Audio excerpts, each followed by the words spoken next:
लो भाई, क्वेश्चन क्या बोल रहा है, if selling price of N article is 4/3 of the cost price, यानी सेलिंग प्राइस क्या बोल रहा है 4/3 ऑफ द कॉस्ट प्राइस, ये पहला लाइन हुआ। ठीक है, सेट क्या बोल रहा है, find the profit in transaction. तो हम प्रॉफिट कैसे निकालेंगे, प्रॉफिट निकालने का फॉर्मूला क्या है, बेसिकली सेलिंग प्राइस। ज़्यादातर हमें पता होता है प्रॉफिट किसके ऊपर निकालते हैं हम लोग, कॉस्ट प्राइस के ऊपर निकालते हैं। तो प्रॉफिट क्या हो जाएगा, selling price minus cost price by cost price into 100। ठीक है, यहाँ पे परसेंटेज ऑफ प्रॉफिट तो नहीं निकालने को बोला है। अच्छा अच्छा अच्छा अच्छा अच्छा, सॉरी सॉरी, एक सेकेंड। हाँ भाई, कोई प्रॉफिट परसेंटेज ही है, मैं क्वेश्चन थोड़ा सा गलत लिख दिया था, ये प्रॉफिट परसेंटेज ही होगा in the transaction. So S P minus C P upon C P into 100, यही होता है फॉर्मूला। सो ये हो जाएगा 4/3 C P minus C P upon C P into 100, C P by 3 C P into 100%। सही कितना आएगा, सी पी गया 100/3, यानी हो जाएगा 33 और 1/3%, ये हो जाएगा आंसर। देखो क्वेश्चन में क्या बोला है, बोला है ratio between the sale price and cost price of N article is 7:5, यानी सेल प्राइस और कॉस्ट प्राइस के बीच का रेशियो क्या बोल दिया गया है, 7:5। पहला लाइन पढ़ लिए, नेक्स्ट लाइन पढ़ते हैं। Ratio between the profit and cost price पूछा गया है, तो मुझे प्रॉफिट और कॉस्ट प्राइस के बीच का रेशियो पूछा गया है, ये पूछा गया है, राइट। तो पहले अगर हम लोग इसको के मान ले तो सेलिंग प्राइस क्या हो जाएगा 7K और कॉस्ट प्राइस क्या हो जाएगा 5K। तो प्रॉफिट क्या हो जाएगा, प्रॉफिट का फॉर्मूला होता है selling price minus cost price, so it is nothing but 7K minus 5K।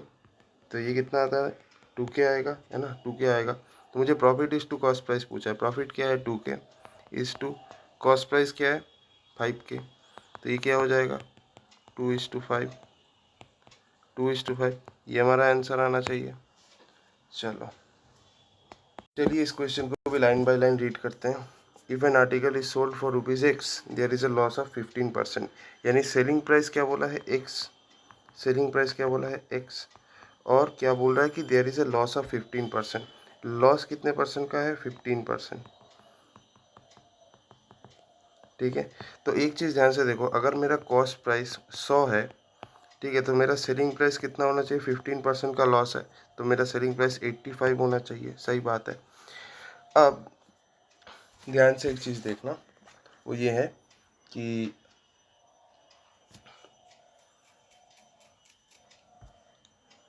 हम लोग ऐसे कर सकते हैं कि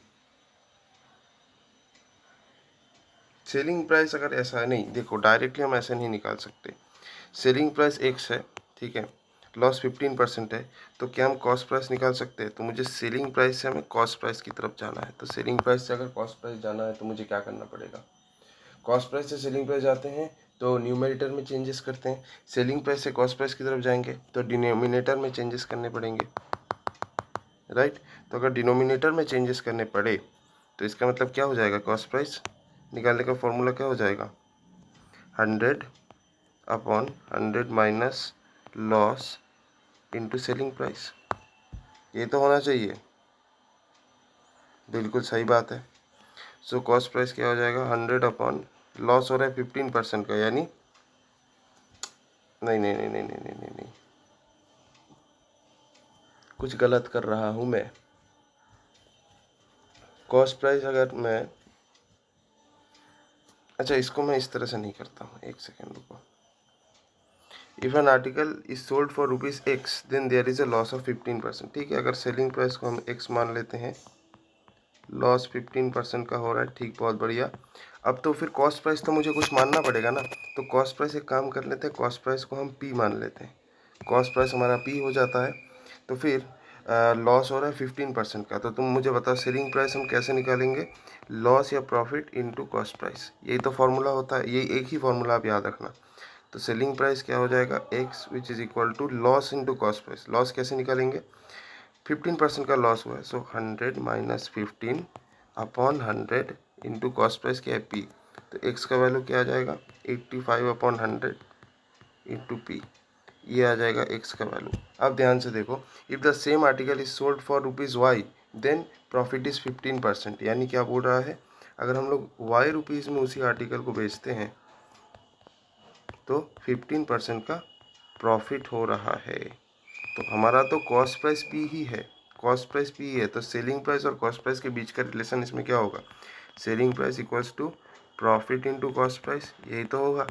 तो प्रॉफिट कितने परसेंट का है, 15% का, तो ये हो जाएगा 115/100, राइट, इंटू कॉस्ट प्राइस कितना है पी, और सेलिंग प्राइस ही क्या है, वाई। पिछली बार यहाँ पे सेलिंग प्राइस क्या था, एक्स, और यहाँ पे भी क्या है, वाई। सो क्या हो जाएगा, Y equals to 115 P by 100। So X और वाई के दो वैल्यूज़ हमने निकाल भी लिए हैं। अब मुझे क्या निकालना है, Y minus X by Y plus X, Y minus X by Y plus X. देखो यहाँ पे बोला भी गया है कि Y minus X by Y plus X निकालो, तो यहाँ से तो हम निकाल ही सकते हैं। वाई क्या है, 115 पी बाई 100, मैं यहाँ पे अलग से बना लेता हूँ। 115 पी बाई 100 माइनस एक्स क्या है, 85 पी बाई 100। सही कितना आएगा, ये नीचे 100 आएगा, ऊपर पी आएगा, 30 पी बाई 100। ये हो जाएगा Y minus X, 30 P by 100। और वाई प्लस एक्स क्या होगा, बस इसके बीच में प्लस लगा दो, सो ये क्या आएगा, 5 + 5 10, 8 + 1 9, मेरे ख्याल से 200 आना चाहिए, 200 P upon 100 Y plus X. तो ये 200 पी अपॉन 100, अब ये 100 कैंसिल हो गए, पी कैंसिल हो गए, बचा क्या, 30/200। अब ये जीरो और ये भी जीरो कट गया, तो बचा क्या, 30/20। तो रेशियो क्या हो जाएगा, 30:20। ठीक है, तो ये थोड़ा सा आपको सोच के करना है कि कैसे टाइप के क्वेश्चन में कैसे टाइप का फॉर्मूला या कैसा लॉजिक लगाना है, ये जितना आप प्रैक्टिस करोगे उसके साथ साथ आपको आता जाएगा। ठीक है, चलो नेक्स्ट क्वेश्चन में हम देखते हैं। बहुत सारे क्वेश्चन है, बहुत हैं। चलिए क्वेश्चन क्या बोल रहा है देख लेते हैं। By selling an article at some price a man gains 10%, यानी मान लेते हैं हमारा जो सेलिंग प्राइस है वो हो जाएगा पी। ठीक है, अच्छा नहीं, एक काम करते हैं, सेलिंग प्राइस हम मान लेते हैं by some price a man gains 10%। ठीक है, सेलिंग प्राइस पी हुआ और हम गेन कर लेते हैं कितना, बताया गया 10%। बहुत सही बात है।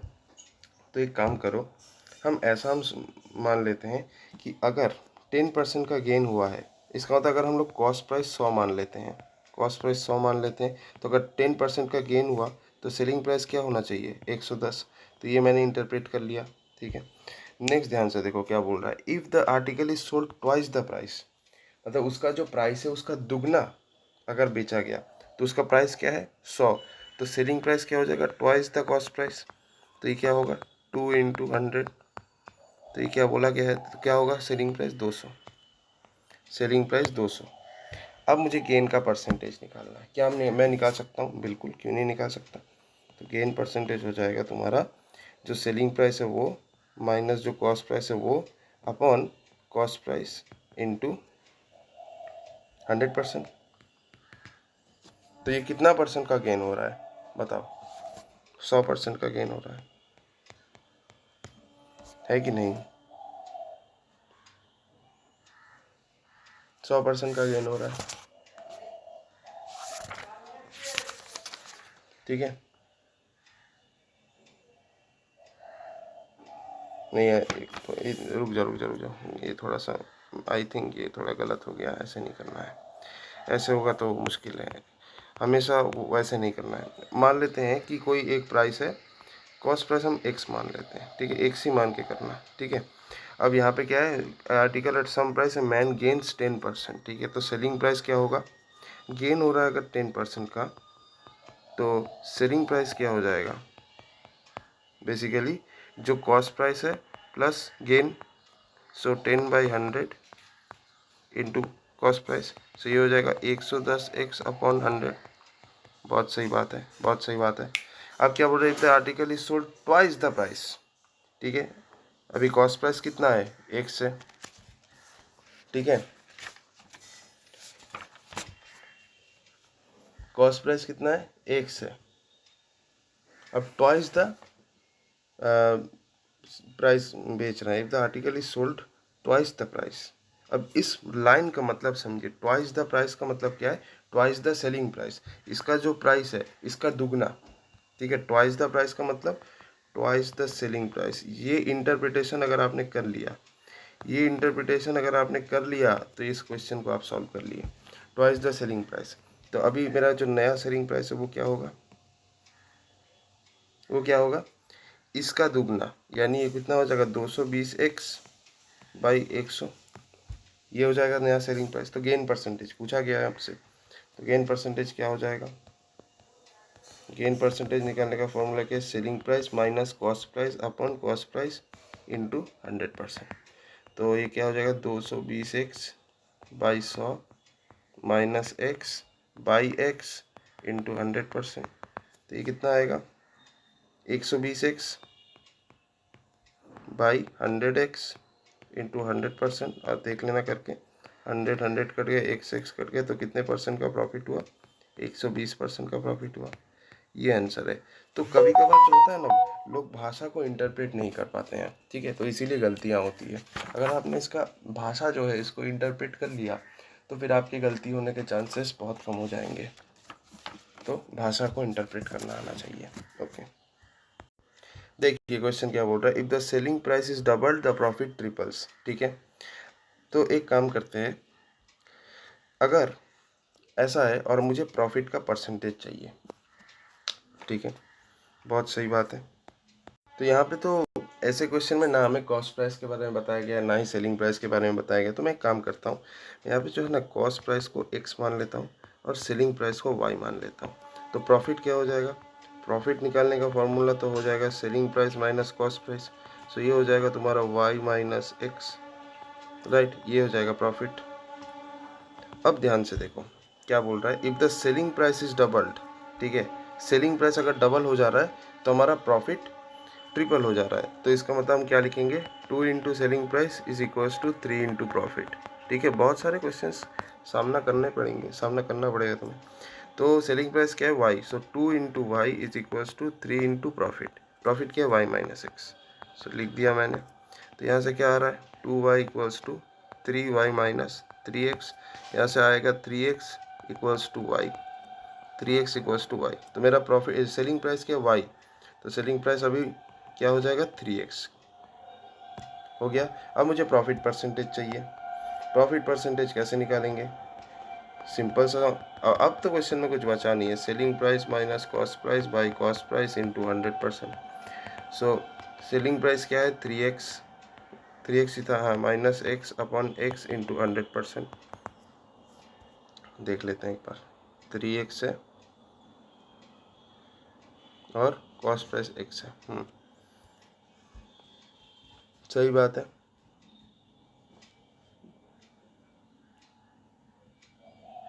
या फिर मैंने कुछ गलत किया, बताओ।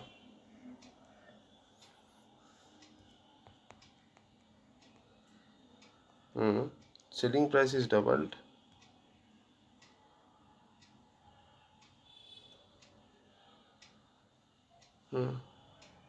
To Y equals to 3y minus 3x। हाँ, सही तो चल रहा है, चलो। सो ये कितना हो जाएगा प्रॉफिट परसेंटेज, तो ये हो जाएगा 2x अपॉन एक्स इंटू 100%। सो ये हो जाएगा 200%, 200%। तो प्रॉफिट परसेंटेज कितना होएगा, प्रॉफिट परसेंटेज कितना होगा, 200% हो जाएगा आंसर। चलो ठीक है, ओके।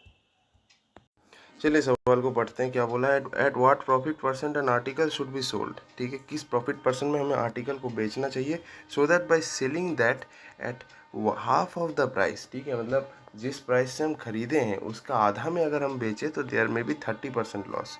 ठीक है, तो क्वेश्चन थोड़ा अजीब से घुमा फिरा के बोल दिया गया है, कोई बात नहीं। तो ध्यान से आप एक चीज़ देखना कि व्हाट प्रॉफिट परसेंट एक आर्टिकल को बेचना चाहिए, so that by selling that at half of the price there में भी 30% ऑफ द लॉस। अच्छा ठीक है, इतना पहले हमें देखना नहीं है। सबसे पहले मुझे ये बताओ कि 30% का अगर लॉस हो रहा है, खैर पहले ये मान लेते हैं, अगर हमारा कॉस्ट प्राइस हमें पता नहीं है, कॉस्ट प्राइस हमारा क्या बोल दिया, हम एक्स मान लेते हैं।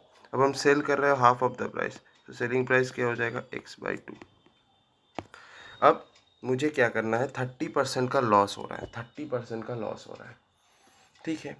तो फिर अगर मुझे कॉस्ट प्राइस पता करना है, वो क्या हो जाएगा, loss into sale price, loss into sale price, ठीक है, यही तो होता है। अब एक चीज़ ध्यान से देखो, 30% का लॉस हो रहा है, तो कॉस्ट प्राइस हमारा एक्स है, लॉस क्या होगा 30%, सो 100 माइनस 30, यानी ये हो जाएगा 70, इंटू सेलिंग प्राइस क्या है, x/2 है, राइट। कॉस्ट प्राइस, ये कॉस्ट प्राइस ही रहने दो, तो ये कितना होगा 5x/7, 5x/7 होना चाहिए। अब प्रॉफिट का बात कर लेते हैं, प्रॉफिट क्या होगा, प्रॉफिट क्या होगा बताओ, प्रॉफिट क्या होता है, SP माइनस CP, सो ये क्या हो जाएगा तुम्हारा सेलिंग प्राइस। बाग साला, ये क्वेश्चन छोड़ो, इसको छोड़ो, मेरे को दिमाग में आया भी नहीं, जाने दो इसको।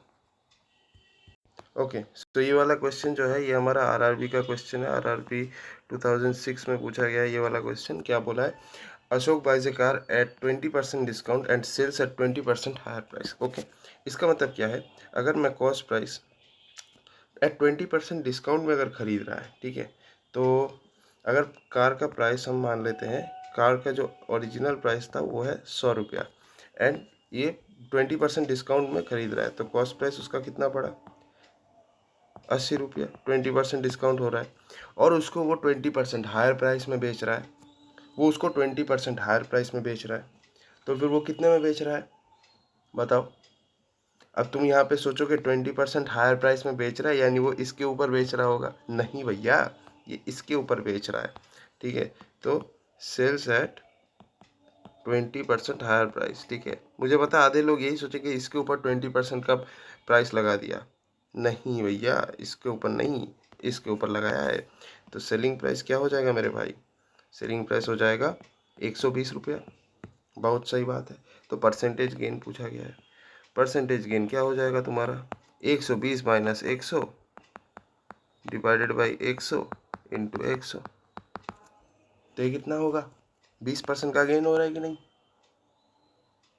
अबे बेवकूफ़, परसेंटेज गेन ऐसे होता है गांडू, selling price minus cost price upon cost price into 100, ये ना होता है, तो फिर क्या होगा, सेलिंग प्राइस कितना है, सेलिंग प्राइस 120 है, और कितने में ख़रीदा है, 80 रुपया में ख़रीदा है, डिवाइडेड बाई 80 इंटू 100, क्या हो जाएगा 40/80 इंटू 100, तो ये 50 हुआ, 50% हुआ। तो मुझे पूछा क्या गया है, परसेंटेज गेन ही पूछा गया है, सो ये क्या हो जाएगा 50%। लो भाई, RRB का क्वेश्चन सॉल्व, ठीक है। ओके, ये वाला जो क्वेश्चन है ये तुम्हारा बैंक PO में पूछा गया था, ठीक है, बैंक PO 2009 का क्वेश्चन है। देखो यहाँ पे क्या बोला गया है, the profit earned after selling an article for ₹1754, ठीक है, तो सेलिंग प्राइस क्या बोल दिया गया है 1754, ठीक है। कॉस्ट प्राइस के बारे में कुछ बताया गया है नहीं, तो हम कॉस्ट प्राइस को x मान लेते हैं, ठीक है, ये पहले हम बोल दिए। The profit earned after selling an article for ₹1754 is same as the loss incurred after selling at ₹1492, यानी यहाँ पे प्रॉफिट कितना होगा, पहले बताएं, यहाँ पे प्रॉफिट कितना हो रहा है 1754 minus X, because selling price minus cost price, और यहाँ पे क्या बोल रहा है, it is same as the loss incurred after selling at ₹1492, ठीक है। तो हम लोग यहाँ पे सेलिंग प्राइस क्या है 1492, कॉस्ट प्राइस क्या है एक्स है, तो यहाँ पे क्या मुझे लॉस कोई बता सकता है, लॉस क्या हो जाएगा CP माइनस SP, ठीक है, CP माइनस SP ना, सो ये क्या हो जाएगा x माइनस 1492। अब यहाँ पे बोल रहा है इट इज़ सेम एज, मतलब 1754 रुपीज़ में बेचने पे मुझे जो प्रॉफिट हुआ है 1492 में बेचने में मेरा जो लॉस हुआ है दोनों बराबर है, तो ये दोनों को हम बराबर लिख सकते हैं, बिल्कुल लिख सकते हैं। सो यहाँ पे हम ऐसे लिख देंगे कि 1754 minus x equals to X minus 1492, क्या हम ये लिख सकते हैं, बिल्कुल लिख सकते हैं। सो यहाँ से क्या आ जाएगा 1754, ठीक है, plus 1492 equals to X plus X, क्या ये लिखा जा सकता है, बिल्कुल। तो ये क्या हो जाएगा 4 + 2 6, 9 + 6 होता है 15, 5 है यानी 14 होगा, 4 + 1 7 + 3 10, 12 होना चाहिए मेरे ख्याल से ये, 3246 इक्वल्स टू 2x। तो यहाँ से x का वैल्यू क्या आएगा 1623। x का वैल्यू क्या आना चाहिए 1623 आना चाहिए। तो मेरे से पूछा क्या गया था what is the CP of the article. तो देखो सीपी मैंने निकाल दिया 1623, यही आंसर है। सो ये जो क्वेश्चन है ना तुमको ये फर्स्ट मतलब ये करना पड़ेगा, क्या बोलते हैं, सवाल को समझना पड़ेगा तभी तुम जाके बना पाओगे। ठीक, समझ में आया। अच्छा, इक्वेशंस बनते हैं यहाँ पे। ओके, तो ये वाला जो क्वेश्चन है ये एसएससी 2005 का क्वेश्चन है। ठीक है, एप्टीट्यूड में आया था। बोल रहा है when an article is sold for rupees 116। ठीक है, द प्रॉफिट परसेंट, अच्छा सोल्ड फॉर 116 यानी मैं सेलिंग प्राइस को 116 मान लेता हूँ। अच्छा ठीक है, बहुत सही बात है। The profit percentage is thrice as much as it is sold for rupees 92। तो प्रॉफिट परसेंट क्या है thrice as much as it is sold for rupees 92। Okay, तो प्रॉफिट परसेंटेज हमारा 3 टाइम्स ऑफ वो है as much as it is sold for. तो अगर 116 में हम बेच रहे हैं, मेरा कॉस्ट प्राइस हम मान लेते हैं x, तो प्रॉफिट क्या हो जाएगा, प्रॉफिट क्या हो जाएगा बेसिकली 116 माइनस x ये होना चाहिए। और अगर मैं प्रॉफिट परसेंटेज की बात करता हूँ तो 116 minus x upon cost price into 100%, ये हो जाएगा प्रॉफिट परसेंटेज। अब आगे क्या बोल रहा है कि when it is sold for rupees 116 the profit percentage thrice as much as it is sold for rupees 92। अब अगर मेरा जो, तो देखिए क्या बोल रहा है, अब अगर मेरा जो सेलिंग प्राइस है अगर वो 92 है, ठीक है, और मेरा कॉस्ट प्राइस तो सेम ही रहेगा, कॉस्ट प्राइस तो एक्स ही है।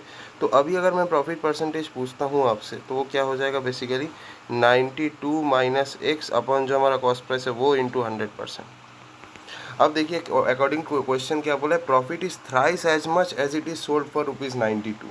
अगर हम उसको 92 रुपीज़ में बेचे तो मुझे जो प्रॉफिट मिलेगा, और अगर मैं उसको 116 में बेचा तो मुझे जो प्रॉफिट मिलेगा वो इसका 3 गुना है। ठीक है, तो हम अकॉर्डिंग टू द क्वेश्चन हम ऐसे लिख सकते हैं, अकॉर्डिंग टू द क्वेश्चन अगर मैं 116 रुपीज़ में बेचा तो फिर मेरा जो प्रॉफिट है वो 92 में बेचने का 3 गुना है। तो फिर हम ऐसे लिख सकते हैं 116 minus x upon 100 into 100 equals to 3 into 92 minus x upon 100 into 100। Pretty easy question right. So into 100 into 100 100 ये सारे कट गए, तो बचा क्या 116 minus x equals to 3 into 92 minus x. लेकिन ये थोड़ा मुझे अजीब लग रहा है भाई। ठीक है, 3 इंटू 92 माइनस एक्स है ना। अच्छा, तो 3 टू जा 16, सर 3 टू जा 6, 3 9 जा 27 माइनस 3x। हाँ नहीं नहीं सही है सही है। सो ये हो जाएगा 3x माइनस एक्स यानी 2x हो जाएगा, और ये हो जाएगा 0 6 और 160। तो x का वैल्यू कितना आएगा, x का वैल्यू 80 आ गया हमारा। ठीक है, x का वैल्यू 80 आ गया, तो मुझे कॉस्ट प्राइस पूछा गया था, कॉस्ट प्राइस x लिया था, x का वैल्यू 80 आ गया तो कॉस्ट प्राइस क्या हो गया 80 हो गया। चलिए कॉस्ट प्राइस क्या हो गया 80 हो गया। चलो नेक्स्ट सवाल पे चलते हैं। तो यहाँ पे क्या बोल रहा है, cost price of 15 books is equal to the selling price of 20 books. ठीक है, तो हम लोग मान लेते हैं कॉस्ट प्राइस ऑफ 1 बुक कितना है, 1 बुक कितना है ₹1। ठीक है, अच्छा ये आरआरबी का ही क्वेश्चन है, नहीं एसएससी का है, ये एसएससी 2010 में आया था क्वेश्चन। तो कॉस्ट प्राइस ऑफ एक बुक हम अगर 1 मान लेते हैं तो कॉस्ट प्राइस ऑफ 15 बुक्स कितना होगा, कॉस्ट प्राइस ऑफ 15 बुक्स कितना हो जाएगा ₹15 हो जाएगा। सही बात है। और सेलिंग प्राइस ऑफ 20 बुक्स यहाँ पे मेंशन्ड है, यानी अगर मैं 20 बुक्स का कॉस्ट प्राइस देखूँ तो वो कितना होना चाहिए, कॉस्ट प्राइस ऑफ 20 बुक्स ये ₹20 होना चाहिए। ठीक है, तो अब मुझे लॉस परसेंटेज पूछा गया है। अब यहाँ पे देखो क्या बोल रहा है, CP of 15 books is equals to the selling price of 20 books. ठीक है, अगर सीपी ऑफ 15 बुक्स अगर सेलिंग प्राइस ऑफ 20 बुक्स है, यानी सेलिंग प्राइस ऑफ 20 बुक्स कितना हुआ, 15 बुक्स का जो कॉस्ट प्राइस है वो 20 बुक्स का सेलिंग प्राइस है, तो सेलिंग प्राइस ऑफ 20 बुक्स क्या हो जाएगा ₹15 हो जाएगा। राइट, ₹15 यानी तुम 20 बुक्स को 15 रुपये में बेच रहे हो। तो अगर मैं लॉस परसेंटेज आपसे पूछूँ वो क्या हो जाएगा, लॉस परसेंटेज होता है CP minus SP upon CP into 100। सो ये क्या हो जाएगा, CP क्या है, CP इट इज़ 15 राइट, क्योंकि नहीं सॉरी, सो CP माइनस SP, हाँ सही बात है। तो 20 बुक्स को मैं 20 रुपीज़ में ख़रीदा हूँ और बेच रहा हूँ 15 रुपये में, अपॉन 20 इंटू 100%। सो ये हो जाएगा तुम्हारा कितना, 5/20 इंटू 100%। सो ये हो जाएगा 25%। 25% हो गया। तो मेरा क्या पूछा गया, तो लॉस परसेंटेज इज 25%। चलो ऐसा है, ओके। लॉस परसेंटेज कितना हुआ, 20%। चलिए नेक्स्ट सवाल पे चलते हैं। तो ये क्वेश्चन हमारा पूछा गया था CPO 2005 में, ठीक है। क्या क्वेश्चन है, cost price of 10 articles is equal to the selling price of 7 articles. तो cost price of each article अगर हम मान लेते हैं, कॉस्ट प्राइस ऑफ 1 आर्टिकल अगर हम ₹1 मान लेते हैं, ठीक है, कितना मान लिए, ₹1 is equal to the selling price of 7 articles. अच्छा, तो कॉस्ट प्राइस ऑफ 1 आर्टिकल अगर ₹1 है, तो कॉस्ट प्राइस ऑफ 10 आर्टिकल कितना होगा, ₹10 होना चाहिए। और कॉस्ट प्राइस ऑफ 7 आर्टिकल्स कितने होंगे, बताओ, 7 आर्टिकल्स कितने होंगे, ₹7 होने चाहिए, बिल्कुल। अब क्या बोला है, cost price of 10 articles is equal to the selling price of 7 articles, यानी सेलिंग प्राइस ऑफ 7 आर्टिकल्स के साथ cost price of 10 articles equal है, ठीक है। तो कॉस्ट प्राइस ऑफ 10 आर्टिकल्स 10 है, तो सेलिंग प्राइस ऑफ 7 आर्टिकल्स भी हमारा 10 ही होना चाहिए। तो अगर ऐसा है, ठीक है, सेलिंग प्राइस ऑफ 7 आर्टिकल्स अगर हमारा 10 है, तो गेन या लॉस परसेंट, तो गेन ही हुआ है भाई। तुम 7 रुपये में 7 आर्टिकल खरीदे और 10 रुपये में 7 आर्टिकल बेचे हो, तो गेन परसेंटेज ही होगा। गेन परसेंटेज कैसे निकालेंगे, SP minus CP upon CP into 100। तो ये क्या हो जाएगा, तुमने 10 रुपये में बेचा और 7 रुपये में ख़रीदा, तो ये 3 होगा ऊपर, डिवाइडेड बाई 7 इंटू 100%। सो ये कितना आएगा, 300/7%। सो ये कितना आना चाहिए, 42 होल 6/7%। सो एकदम सिंपल सा क्वेश्चन है, ठीक है, बस आपको पढ़ना है और कुछ नहीं करना है, हो गया ये क्वेश्चन भी। चलिए नेक्स्ट क्वेश्चन।